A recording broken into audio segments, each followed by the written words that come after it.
Alors normalement, en période de tension géopolitique, on a tendance à penser que les marchés réagissent à peu près tous dans la même direction. Et bien sauf qu'en ce moment, c'est pas du tout le cas. Bitcoin remonte, pendant que certaines bourses comme la Corée du Sud, eh bien on peut dire s'effondrent complètement. Et quand on regarde les données un petit peu sous la surface, il y a un signal assez particulier qui commence à apparaître sur Bitcoin et qui est particulièrement intéressant.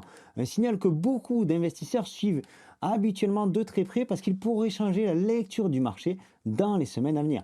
On nous annonce la probable fin de la guerre en Iran. En tout cas, il y a des rumeurs dans ce sens et de multiples annonces du Pentagone. Israël et les États-Unis semblent avoir pris l'avantage sur le domaine aérien. Aujourd'hui, on a eu le premier bateau, la première corvette coulée par un sous-marin américain et ça depuis la Deuxième Guerre mondiale, c'est quelque chose qu'on n'avait pas vu. On entre maintenant dans une guerre quelque part de communication comme on s'y attendait et chaque annonce peut avoir un certain impact sur les marchés, notamment autour du détroit d'Ormuz et de la durée de cette guerre. Mais ce qui est frappant aujourd'hui, c'est la divergence entre les différents marchés. Tous les marchés ne réagissent pas de la même manière. Bitcoin est en hausse, comme je te le disais, on a même repassé les 70, 72, voire même les 73 000 dollars, tandis que de l'autre côté, eh bien, les marchés coréens et les marchés de Dubaï, les marchés des Émirats arabes unis sont en baisse, voire même quelque part proche du crash. Alors on va commencer cette vidéo par cette data très intéressante. Sur ces derniers jours, la pression vendeuse sur Bitcoin est en train de diminuer très nettement. Alors comment est-ce qu'on peut supposer ça? On analyse ici ce que l'on appelle les flux vers les exchanges crypto. En général, quand les gens transfèrent du Bitcoin depuis leur wallet vers les exchanges, eh bien c'est souvent pour vendre leur Bitcoin. Et là, les datas sont particulièrement parlantes. On observe actuellement un flux entrant vers les plateformes d'échange aux alentours de 28 200 bitcoins.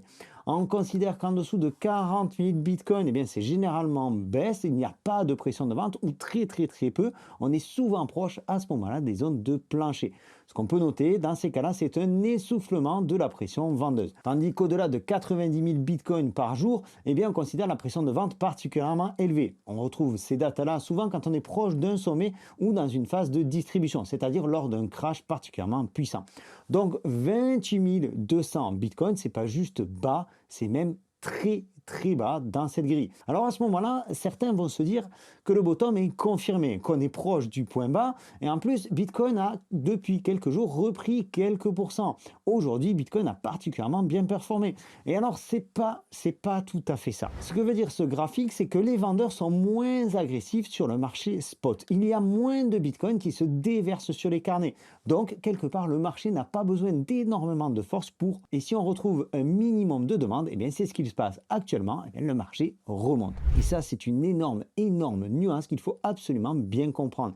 Si on a moins de pression vendeuse, ça ne veut pas dire qu'on a une pression acheteuse de l'autre côté. Ça veut juste dire eh bien, que le plancher sur Bitcoin devient alors plus défendable. Ensuite, cette autre data eh bien, nous indique que le volume d'achat de Bitcoin a atteint un pic de 121 millions de dollars suite à des achats agressifs sur les dernières plateformes d'échange. Donc tu vois, on y vient quand même avec une certaine pression d'achat. Alors pourquoi ces achats? Déjà, il faut remettre les choses dans leur contexte. La capitalisation de marché de Bitcoin, c'est 1400 milliards de dollars. Alors, c'est pas grand-chose, c'est voire même rien par rapport à l'or, l'argent ou n'importe quel autre marché financier.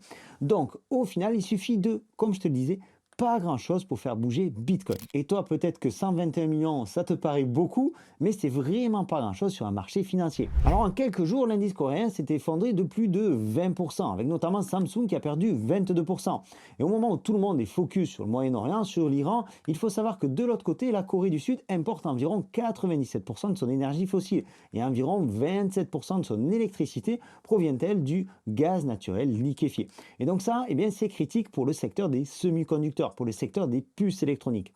Donc au final, les Coréens sortent des actions craignant potentiellement un éclatement de la bulle IA pour se tourner entre autres vers Bitcoin.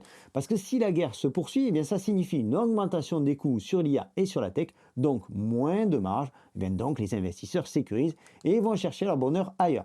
Il y a aussi un phénomène monétaire parce que si le won s'affaiblit, le prix du Bitcoin qui est échangé en won peut augmenter même si de notre côté Bitcoin vis-à-vis du dollar reste plus ou moins stable. À ce moment-là, ça doit être un petit peu plus clair pour toi. La Corée, c'est tout de même 16% du marché crypto mondial. Le Bitcoin, lui, on le sait, réagit à la liquidité, aux anticipations des taux d'intérêt, l'appétit pour le risque, mais il peut aussi réagir à des mouvements de marché et à une redistribution des capitaux. Je vais faire une pause à ce moment-là pour te souhaiter la bienvenue sur cette chaîne. Ici, on parle d'économie, on parle de crypto-monnaie, on parle de géopolitique. Je m'appelle Sylvain, tu es bien sûr Objectif Lune. Si ce contenu te plaît, si ce type de contenu te plaît, je t'invite à t'abonner en cliquant par ici. Active la petite cloche des notifications et surtout, pense à lâcher un like pour soutenir la vidéo.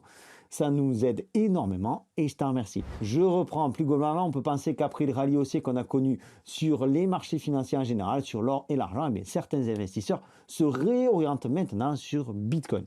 Et alors on retombe dans cette fameuse théorie de rotation des capitaux. Rotation des capitaux depuis certaines bourses, certaines matières premières vers Bitcoin, qui lui est facile à transporter en dehors des frontières, plus facile que l'or physique, indépendant des banques et des États. Et ça, en période de guerre et en période d'incertitude géopolitique, c'est hyper important. Alors attention parce qu'il faut toujours regarder de manière globale. Si on dézoome un petit peu, l'indice coréen est en train de corriger 2-3 semaines de hausse. On est au même niveau finalement qu'il y a 3 semaines. Pour l'or, c'est pareil. On a dans les deux cas une correction aussi violente que la hausse qu'on vient d'avoir. Autre possibilité pour l'or, en ce qui concerne l'or, eh bien les traders peuvent vendre leur position pour couvrir ce que l'on appelle les appels de marge sur les autres actions. En gros, ils vendent de l'or pour couvrir le fait qu'il soit en négatif sur d'autres secteurs d'activité. C'est souvent le cas en période de forte volatilité. On utilise ces plus-values pour couvrir ses pertes. Ça reste logique. Et puis, restons tout de même raisonnables. On va dézoomer sur Bitcoin. Depuis la tâche, depuis les plus hauts, on a perdu un petit peu plus de 50%. On a également aligné 5 mois consécutifs. Si tu es investisseur, en toute logique, si tu as performé sur les actifs traditionnels, si tu as performé sur les métaux par exemple, tu as pris ton petit billet, eh bien tu vas vouloir te replacer à un moment. Et là, dans ce cas-là, tu le fais sur un actif que tu juges solide dans le temps. Et le mieux, c'est qu'il soit totalement indépendant, exactement comme Bitcoin. Maintenant, cette situation pourrait ne pas durer parce que Bitcoin reste au final un actif à risque. Et même si la couleur se ternit un petit peu, l'actif numéro 1 en cas de conflit mondial, ça reste le billet vert. Une fois que certains auront pris de nouveaux bénéfices sur Bitcoin, et si la situation s'arrange au Moyen-Orient et en Iran, on aura une nouvelle rotation des capitaux. Si la situation perdure, alors on pourrait avoir une sortie des liquidités.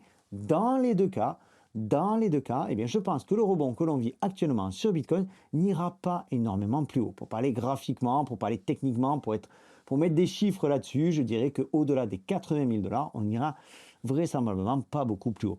On reste toujours sur le même scénario que je défends maintenant depuis plusieurs semaines. Un rebond qui est en cours aujourd'hui après une baisse importante et derrière une nouvelle baisse qui nous attend et certainement un objectif à 50 000 $. Pour conclure cette vidéo et pour ta parfaite compréhension, cette fameuse rotation des capitaux, tu l'as bien compris, ne se fait pas sur l'ensemble des capitaux qui sont vendus sur la bourse coréenne ou qui sont sortis de l'or. Non, loin de là. Ça se fait sur une toute petite partie qui est réorientée très certainement entre autres sur Bitcoin. Et pour la majeure partie sur des liquidités, ce qui est parfaitement logique dans la situation géopolitique actuelle. Voilà, j'espère que cette vidéo t'a plu, j'espère qu'elle t'a apporté des informations pertinentes.